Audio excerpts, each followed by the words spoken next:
Mesdames et messieurs, bonsoir. La télévision d'État d'Arménie occidentale vous présente les nouvelles du jour.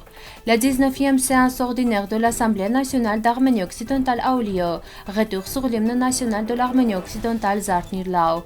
La Turquie tente de dénaturer l'arménité d'Ani, Naïra Sahakian, Mustafa Kemal et les Alevis. L'origine arménienne a une histoire de milliers d'années. Yuri Sargsyan. L'Uruguay a gelé la nomination d'un ambassadeur à Ankara après la signature des Loup Gris de Çavuşoğlu. La voie continue. L'exposition Hranding, ici et maintenant, sera inaugurée à Yerevan.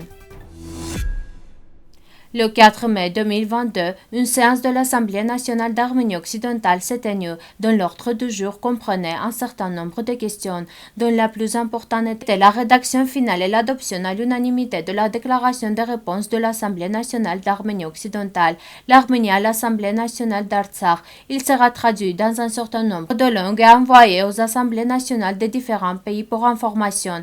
Les enjeux actuels de la séance ordinaire de l'Assemblée nationale qui se tiendra le 28 mai ont également été abordés lors de la séance. Vous pouvez prendre connaissance du texte de la déclaration sur notre site internet.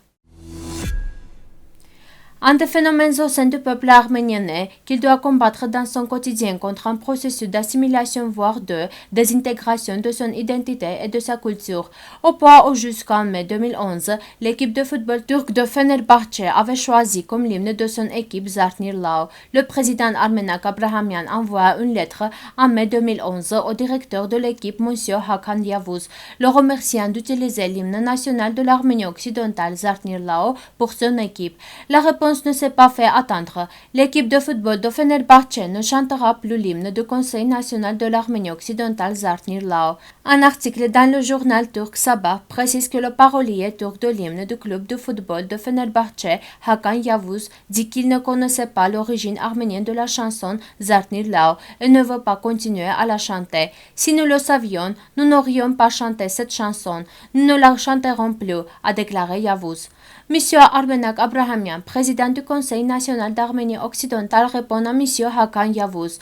Ce sont les supporters de l'équipe de Fenerbahçe qui seront déçus. Zartnir-Lao est une chanson qui marque l'histoire des Haïs arméniennes et par conséquent des Turcs. Elle décrit la résistance d'un peuple contre l'oppression, la tyrannie et son réveil vers la victoire. Notre hymne national était porté fièrement par les supporters de l'équipe de Fenerbahçe dans toute la Turquie, l'Arménie occidentale et à l'étranger. Je continue à croire qu'il le sera encore.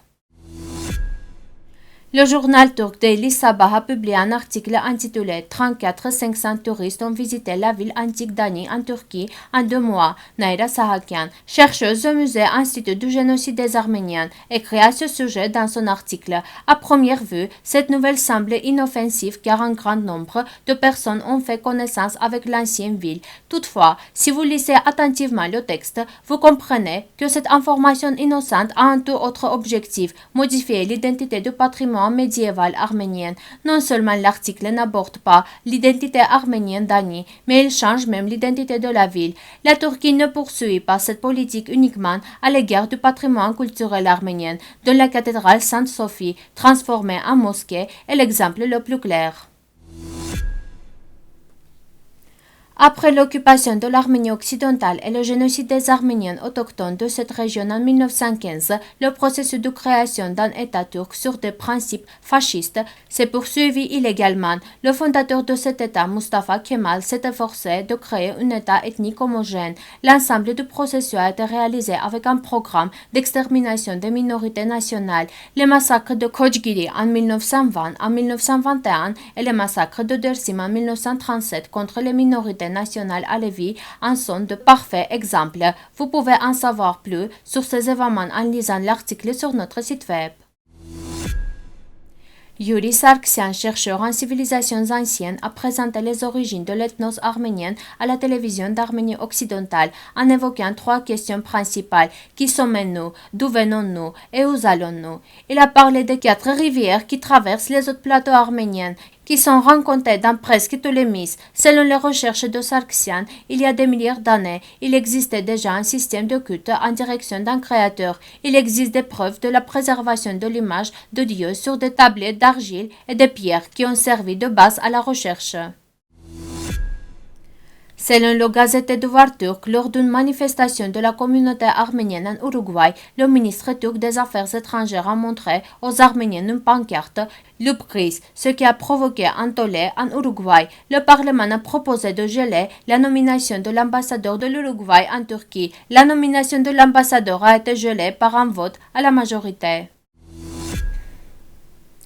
La vie et l'œuvre du journaliste arménien d'Istanbul et rédacteur en chef du journal Agos, Hrant Dink, qui a donné sa vie pour la lutte pour la justice, seront présentés en Arménie. À l'occasion du 15e anniversaire de l'assassinat de Hrant Dink, une exposition sur sa vie débute à Yerevan. L'exposition ouvrira ses portes au Centre pour l'art expérimental innovant le 7 mai à l'initiative de la Fondation Hrant Dink ici et maintenant. Talin Suzman, coordinatrice du programme Arménie-Turquie de la Fondation Hrant Dink, a déclaré que l'exposition est la suite d'un extrait de l'ancien journal Agos de Constantinople intitulé 23,5 sur le lieu du meurtre de Hrant Dink. Merci de votre fidélité. À la fin de notre émission, vous pourrez profiter d'une performance musique folklorique des Arméniennes. Vous pouvez écouter la version complète de la musique sur notre site web.